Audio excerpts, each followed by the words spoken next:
Okay, I guess I'll go ahead now. Now that you're all suitably excited, we wanted to give time for everyone to walk in, so that's why I made up these laptop problems.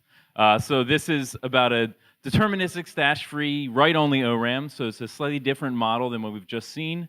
I'm Dan at the Naval Academy, and this year I'm also on sabbatical at the University of Grenoble, and this is with three co-authors at the Naval Academy, Adam, Aviv, Sungal, Choi, and Travis Mayberry, and Adam and Travis are both here also, so you can talk to any of us.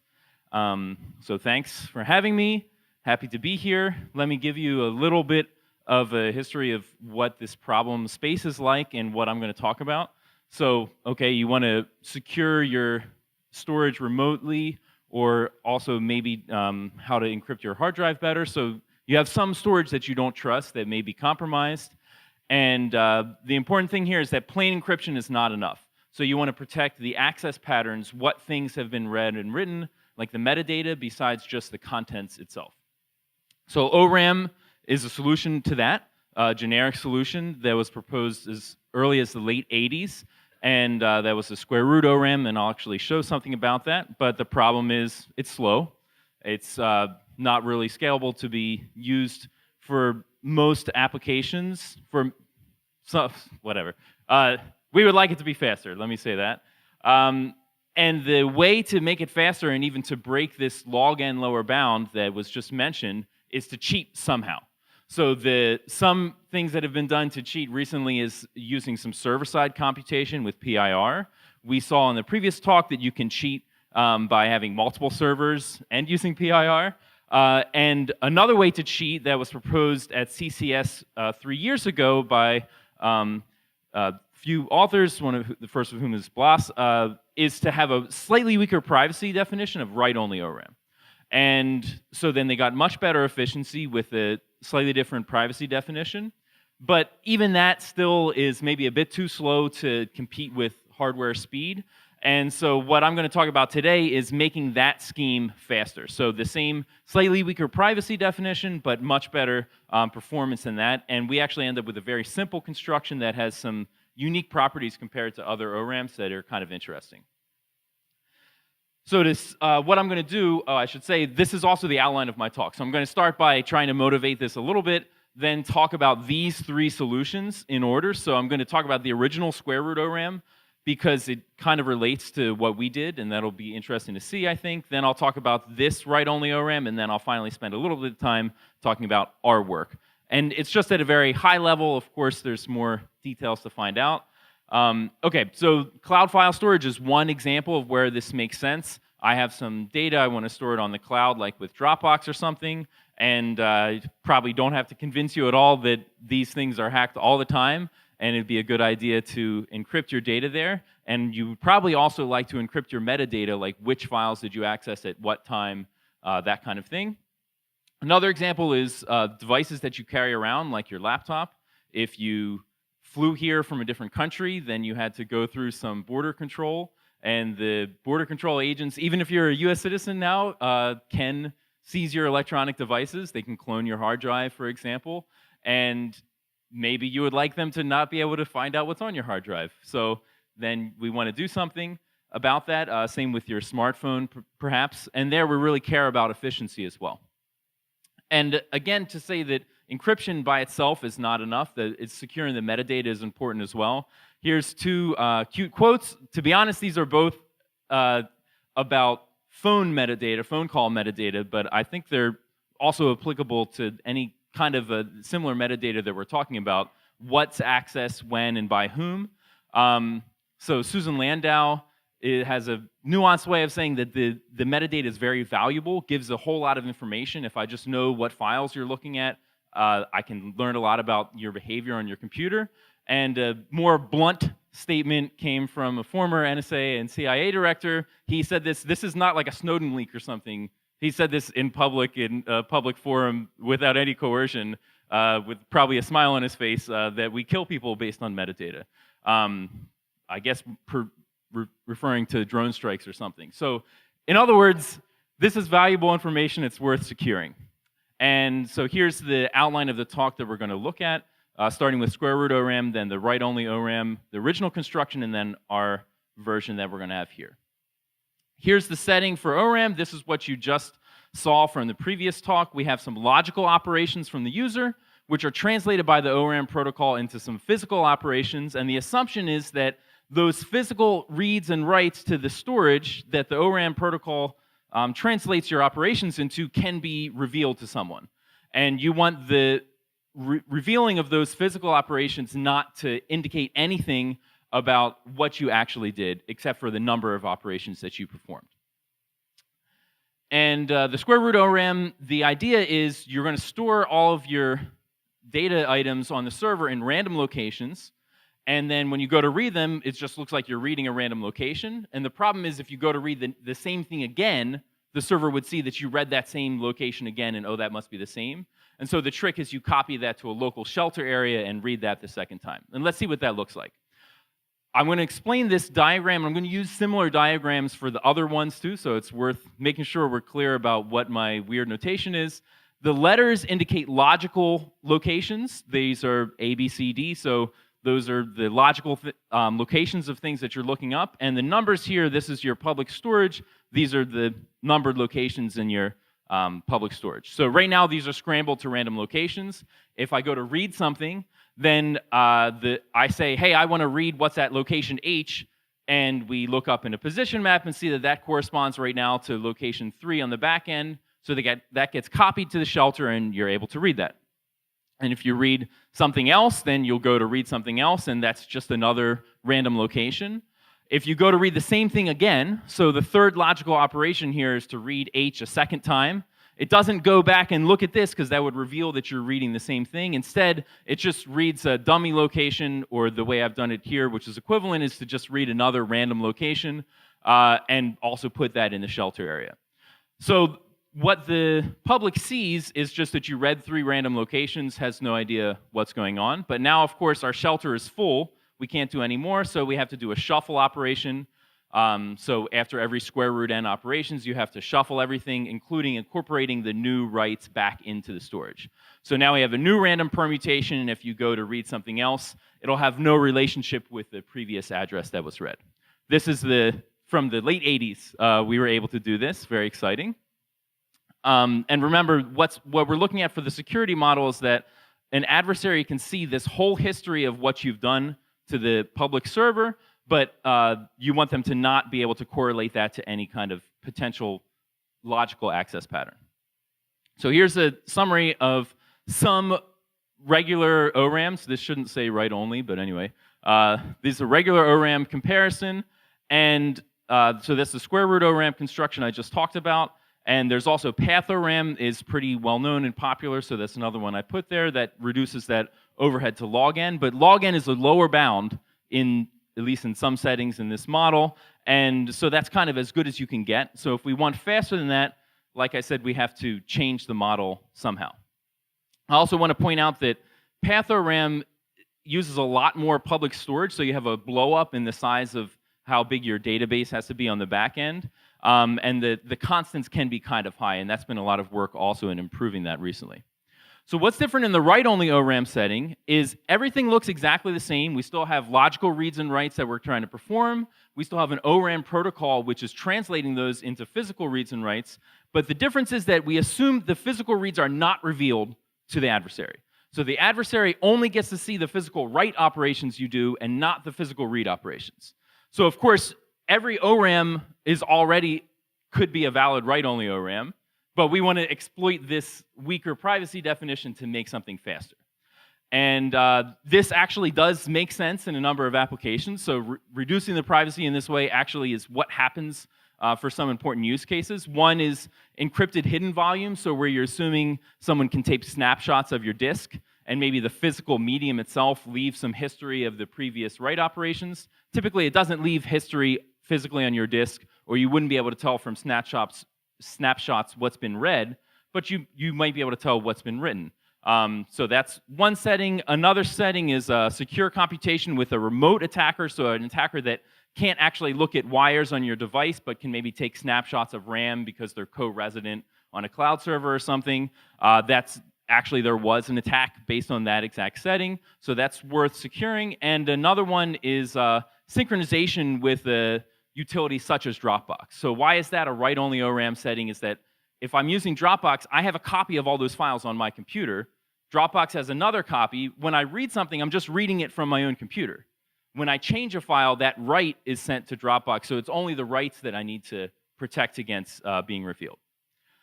Let's see how the original write-only ORAM works. So this was by these 4 authors from CCS a few years ago, and the idea is kind of similar to square root ORAM, where everything is going to be stored in a random location, but when we write, we're going to pick a few random locations and re-encrypt what's already there, and if there's some free space, we put the new thing into one of those spots. Let's see how that works. So here's the setting. I have some hidden storage in case I get unlucky, and here's my public storage. Notice that it has to be larger than n, so I have some gray stale blocks where I can put new things potentially. If I want to read something, this is just to emphasize that reading doesn't create anything in the public transcript that gets revealed because it's a write-only ORAM. So I can read whatever I want, nobody knows. If I want to write something, what do? Is I pick 3 random locations, and here's the 3 random locations I picked. And you can see here it's nice that one of those doesn't have any current data in it, so now I'll write the new value of h into that spot. Notice that the old h in location 4 is still there, because I didn't pick that spot to write, but that's now considered stale. It's ready to be overwritten if I happen to pick it later. And if I write something else, I might get unlucky and pick 3 locations that already have data in them, in which case that's fine. I re-encrypt and rewrite all of those 3 spots, but I also put my new data in the stash because I have to save it somewhere. So if you get unlucky, you have to use the stash. And hopefully, if you get unlucky sometime, you will get more lucky some later time. So now if I go to write something else, I've picked 3 random locations, but now you can see that 2 out of 3 of the locations I picked are available, are stale. So I can not only put the new data that I'm writing into one of those, but I can also clear out my stash. And that's exactly what will happen here.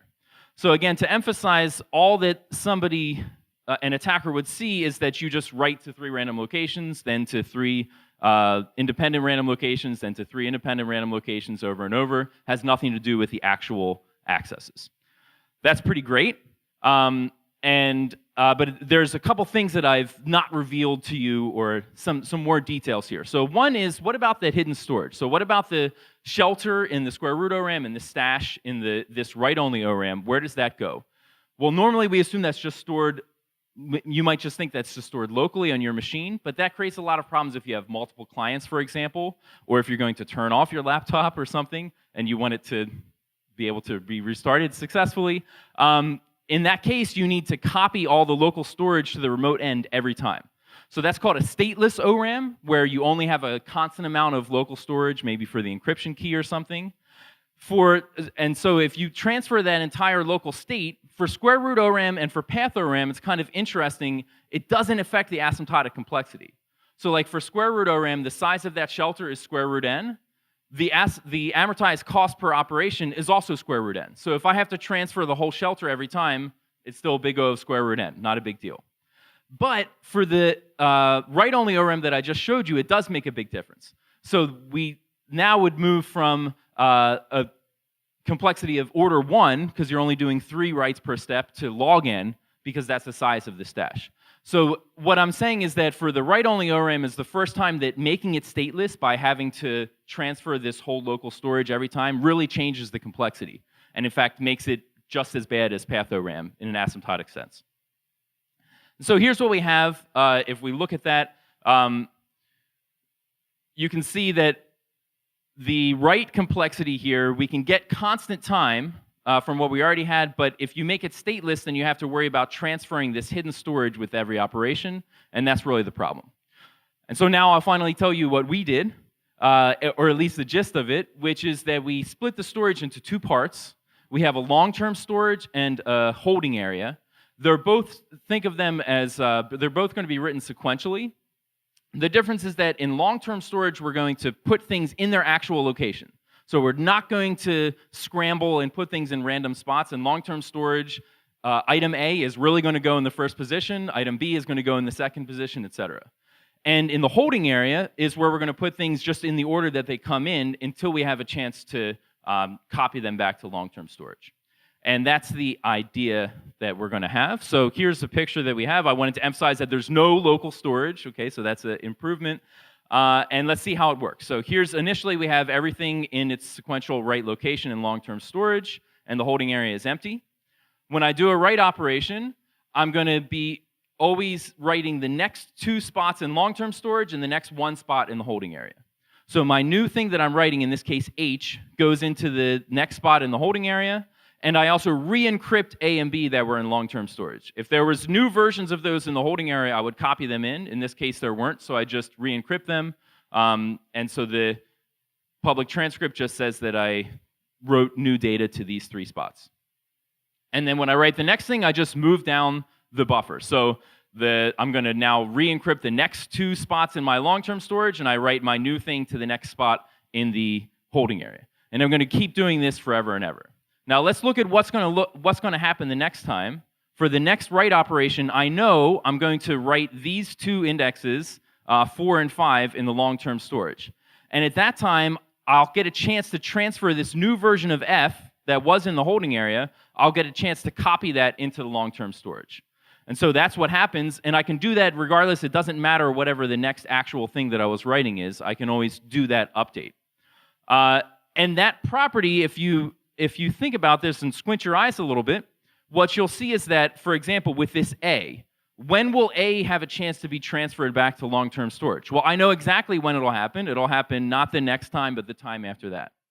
And why am I doing 2 blocks at a time in long-term and 1 block at a time in holding? It's because I want to make sure that I'm going through these at the same rate, so that once I go all the way around in the holding area to come back to a spot, like that'll happen now, I'll go back to the H, but I know that H must have been copied into the long-term storage by that point, because I've made 1 cycle through the holding area, so I must have made 1 cycle through the long-term storage as well.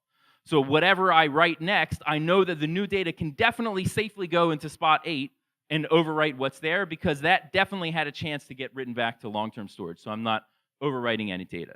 And what that means is that I can't get unlucky. Remember, with the previous write-only ORAM, you pick 3 random spots, and if you're unlucky, you maybe pick 3 spots which are already occupied, and you have to put the new thing into stash. Well, now it's not randomized, and I also can't get unlucky because it's guaranteed that when I make it around, I will also have gone all the way around in the long-term storage. So there's no stash, there's no randomization in the positions, and that's where we get a lot of our gain. Okay, so let's look at some of the properties of this in a little bit more detail. One is that we have a trade-off between the overhead and the storage. So what I just showed you is that the storage size was 1.5 times n, and the holding area, so the total storage size was n for the long-term storage and n over 2 for the holding area, and that means that we had to write 3 blocks every time. You could think about balancing those out. This maybe is the most typical thing to think of, where you have n spots for the long-term storage and n spots for the holding area. In that case, to go through them at the same rate, you just have to write 2 blocks every time. You could optimize that to have less storage, in which case you would have to do more writes per every operation. Or you could optimize that to have fewer writes. So in this case, we have a 2n size holding area. What that means is that we only have to do 1.5 block writes on average per step. So you could write to the long-term storage only every other time. And so that's a trade-off that you can parameterize in however you want to set things up. Typically, you would say, here's how much space I have available on my drive or something, and here's how much space I need logically, and then use as much space for holding area as possible so that you can make writes as fast as possible. Here's some advantages.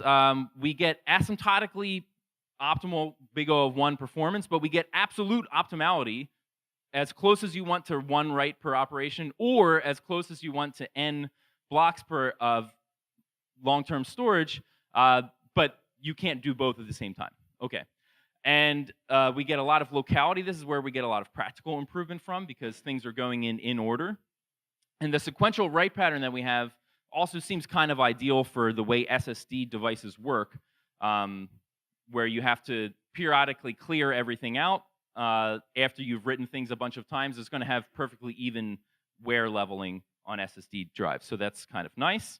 Here's what we have in the comparison. We have this parameter epsilon. So for example, if epsilon equals 1, then we have 2 blocks written per every step, and we have 2n amount of public storage, or you could optimize that however you want in either direction. In terms of practicality, we implemented this in C++ using these things called BUs and NBD to avoid us having to write an actual kernel module, which is nice. So this now replicates a block device, and we get very good performance. One thing that was even a little bit surprising is that we're only 1.6 times slower than a baseline, like just encryption on hard drives. That's surprising because we were doing 2 block writes per every step. So it should be at least 2 times slower, but it's only 1.6 times slower. And the reason is because of this locality. Because you're doing everything sequentially, you actually have a lot better cache performance for free. And there's a lot more details in our paper. One big thing that we spent a lot of time dealing with was the position map. So we developed a new oblivious data structure to store the positions in. And that had also been done before, but that means that you don't have to use log n levels of recursive ORAM, just 1. So we do deal with the position map. And then even with the position map and everything under some reasonable parameters, we showed that you can actually pack everything into just 2 sequential block writes for every step. And that's pretty much as good as you can get, because if you have to write at least 1 block for your data plus something else to store the position of that data, then 2 is the smallest number that's bigger than 1 last time I checked for integers. So that's it. This is close to where I live because I'm living in France and it's beautiful and there's no mountains in Texas. So I did this to make all of you upset that you're not in France like me. But Texas also seems pretty great. Thanks a lot for your time, and that's it.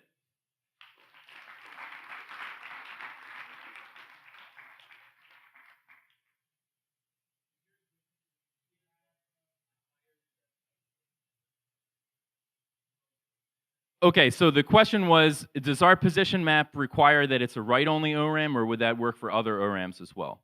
I would have to think about that a little bit. I can't answer your question off the top of my head. I think that you could do something similar for any ORAM. The challenge is that we are able to kind of play fast and loose with looking things up because the reads are free. And with regular ORAMs, you have this problem of recursive explosion. Like if I have to do 2 position map operations for every 1 main operation, then that's going to blow up to 2, and then 4, and then 8. And I don't want to just say yes without thinking about that more. This is a good question.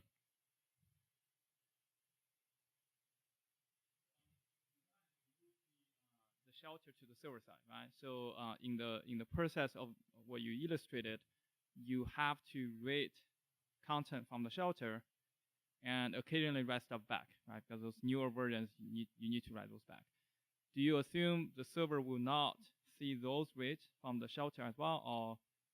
That's right. So remember, the reads are never revealed to anyone. Including the read to the including shelter. the reads to the shelter. That's right. So when you're copying things back, you have to, of course, read arbitrary positions in the shelter, and that can't be revealed. So there is overhead, meaning that whatever read to the shelter have to be done by the client, retrieving those back to the client side, do a checking, then decide whether you want to write newer version. If there's a newer version, then you need to write it back. That's right. So again, I think a lot of the settings, like for Dropbox, is assuming that those things are already local, so you're not paying a heavy cost for doing those reads.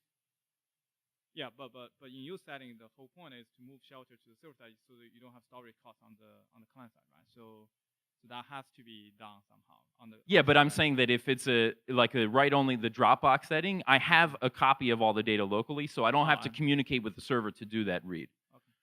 Yeah.